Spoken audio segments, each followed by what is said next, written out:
안녕하십니까. 드디어 이제 범죄와의 전쟁을 하는 영상이 왔습니다. 제가 하도 근데 사업을 뭐 이것저것 시도한 게 많아서 지금 몇 개 빼먹은 걸 수도 있어요. 제가 궁금하신 분들은 브런치에 제가 아직까지 했던 사업들 얘기들도 있으니까 한번 보시면 좋을 것 같아요. 궁금하시면. 아마 근데 이 영상을 보시는 분들은 궁금하니까 보고 계신 거겠죠. 어쨌든 제가 이제 저는 그 당시에 이제 한국에 텔레그램이 그때서부터 들어오기 시작했어요. 텔레그램이 들어오기 시작을 했고, 그리고 참 많은 일들이 일어났습니다. 뭐 시기적으로는 좀 헷갈리긴 하는데, 텔레그램, 그리고 그때 이제 그런 여론 조작에 대한 이슈도 있었고요. 그래서 사실 되게 조심스럽긴 해요. 정치적인 얘기다 보니까. 그래서 저는 이제 그 당시에 어떤 걸 만들었냐면은 언더바인드라는 걸 만들었습니다. 언더바인드. 이름 괜찮게 지었다고 생각을 했어요. 좀 언더는 이제 좀 낮은 그런 거고, 바인드는 이제 이렇게 묶여 있는 걸 뜻하는데, 그 말만 표현하면은 언더바인드가 뭐 이렇게 어디인가 이제 밑에 묶여 있는 듯한 그런 느낌이라서 부정적 느낌이라고 하더라고요. 미국에 있는 분들한테 물어봤는데, 근데 저는 이제 언더바인드가 이 수면 아래에서 이렇게 결속할 수 있는, 정말 우리가 언더독인 사람들이 결속할 수 있는 어떤 플랫폼을 만들면 참 좋겠다. 그래서 일종의 폐쇄형 커뮤니티면서 동시에 익명성을 완벽히 보장하는 텔레그램의 어떤 카페화된 버전을 생각했어요. 뭐 이거 지금 사업해서 쓰셔도 좋을 것 같아요. 능력 있는 분들은. 텔레그램의 카페 버전인 거죠. 텔레그램은 익명성이 되고, 그리고 카페는 한국에서 굉장히 이제 많이 쓰이는 형태잖아요. 다음 카페도 있고 네이버 카페도 있고, 현재도 사실 굉장히 많은 분들이 사용하시는 커뮤니티의 형태죠. 그래서 저는 이제 언더바인드를 이제 만들기를 시작했어요. 그러면서 이제 새로운 기술도 그때 계속 공부를 했던 거죠. 그때 파이어베이스를 많이 썼습니다.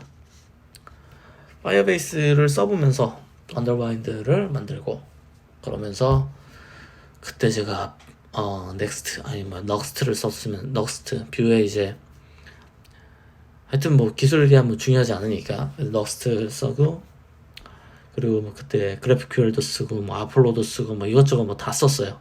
잘 나간다는 거는. 그래서 싹 다 그냥 막 섞어가지고 뭐 만들고 그런 것들도 했었고, 그리고 시간상으로는 좀 헷갈리긴 하는데 그때 친구들이랑 해서 커뮤니티 사이트를 다시 한번 만들어보자 그랬던 것 같아요.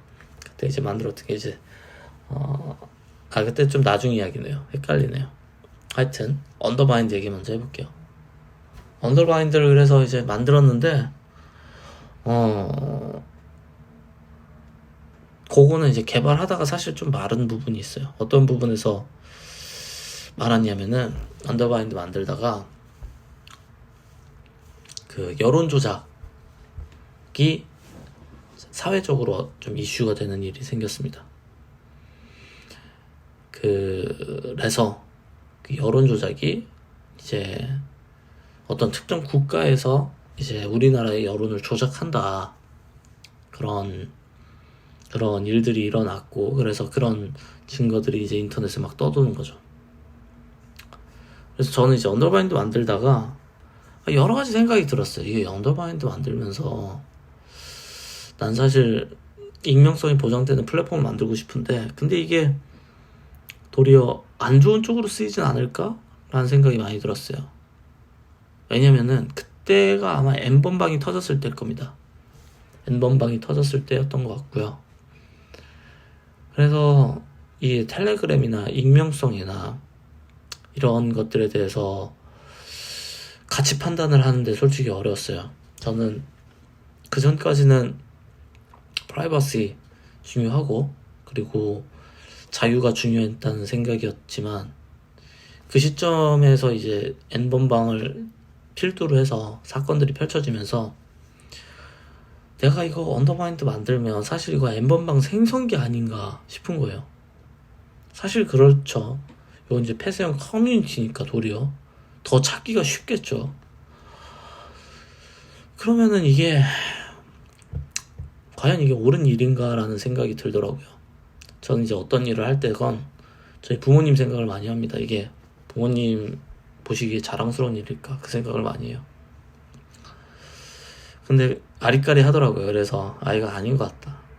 근데 그러던 와중에 여론조작 그게 이슈가 터지고, 그래서 개발을 중단하고 그 여론조작을 조사해보기 시작을 해요. 근데 저는 사실 그 당시만 해도 정치적으로 포지션을 두는 게 좀 꺼려졌어요. 애초에 관심이 그다지 없었고, 그리고 제가 이제 정치에 대해서 그때는 굉장히 중립적인 사람이었던 게, 예를 들면 제가 좋아했던 어떤 정치인이 있다라고 하면은 그 정치인이 시간이 지나면서 제가 생각했던 그런 모습들이 아니라 다른 모습을 막 보여주고 하다 보니까 이게 과연 내가 이 사람을 응원했던 게 맞나 싶은 거예요. 그리고 내가 처음에 싫어했던 사람들이나 아니면 내가 생각했을 때 별로 안 좋았다고 생각하는 정책들이 실제로는 효력이 있고 잘 되고 더 생활을 풍요롭게 하는 경우도 보면서, 내가 애초에 정치 전문가도 아니고 잘 모르는 입장에서 가치 판단을 하는 게 두려웠어요. 그래서 그 당시에는 그냥 내일이나 열심히 하자 그런 생각으로 살아왔는데, 이제 그런 일들이 펼쳐지니까 정치적인 색채는 최대한 버리고 과연 그게 진짜 존재하는지 실체한다면 어느 정도까지 뻗쳐 있는지를 알아보고 싶었어요. 그러니까는 의미 있는 일을 해보고 싶었어요. 그래서 그 일을 이제 조사를 해보다 보니까 좀 무서운 일이 펼쳐지는 게, 제가 이거를 이제 조사를 하겠다. 저는 언제나 좀 사람들한테 계속 저 자신을 알리는 편이니까. 왜냐면 그래 아군이 생길 수 있잖아요. 같이 할 수 있는 사람도 생기고, 제가 뭐 인맥이나 이런 게 있는 사람이 아니었으니까. 그러다 보니까 이제 30분도 안 돼가지고 연락이 왔습니다. 이름을 말할 수 없는 어떤 곳에서 이제 이렇게 신상이 노출되신다, 조심해야 된다, 인터넷에 올리신 건 내리시고 조용히 활동하시는 게 좋다. 그래서 이제 알게 됐죠. 이게 내가 생각보다 위험한 비밀이 섞인 것에 지금 일에 포함되는구나. 그런데 이제 건드리는구나 해서 알겠다 하고서 이제 제 자신을 좀 감추고, 그러고 나서 활동을 계속 해봤습니다. 그러면서 이제 그쪽에 있는 그런 저와 뜻을 같이 하는 그런 분들도 많이 만나게 되고, 그리고 그 과정에서 뭐 이렇게 신변의 위협을 겪기도 해보고, 그래서 한국의 어떤 그 뒷세력이나 이런 것들을 그때 사실 조금씩 알기 시작을 했어요. 누가 배후에 있고, 누가 뭐 어떠한 세력이 그런 특정한 뭐 세력을 지지해주고 뭐 이런 관계들을 이제 알게 되는 거죠. 근데 뭐 그거는 아는 거는 뭐 그렇다 치고, 전 결과적으로 이게 정량적으로 증명할 수 있었으면 좋겠었거든요. 정량적으로 증명해서 얘네들이 나쁜 거다 해서 이제 자료를 인터넷에 올려서 대중들이 그걸 알았으면 좋겠다는 생각뿐이었어요. 그래서 그렇게 조사를 했는데, 이제 그 조사하고 한 2-30일쯤 지났을 때 그 검찰에서 요거 수사 본인들이 하겠다라고 뉴스에 떴어요. 그러고 나니까 바로 그 다음날부터 저희가 추적하던 것들이 사실 물거품이 됐어요. 왜냐면은 다 숨어버렸거든요. 그 작업을 하시던 분들이, 여론 조작을 하시던 분들이 다 사라져 버렸습니다. 검찰에서 조사한다고 하니까. 그래서 저희가 준비했던 뭐 자료나 이런 것들이 사실 좀 의미가 없게 된 거죠. 의미도 없고 인과성을 증명하기도 좀 어려워졌고, 점점 스텝을 밟아가고 있었는데, 그럼에도 불구하고 사실 그 이후에도 어떤 형태로든 저한테 이제 자료들이 넘어온 경우는 많았어요. 이러한 형태를 통해서 지금 여론 조작이 진행되는 것 같다라는 그런 제보들인 거죠. 그래서 그 제보들을 조사도 해보고, 그리고 어떤 식으로 이제 뭐 그런 일들이 펼쳐지는지 그런 것들도 이제 알게 되고, 그러다 보니까 이제 사업보다는 사실 그 시기에는 사실 이제 옳은 것과 그른 것에 대한 고민이 더 많았어요.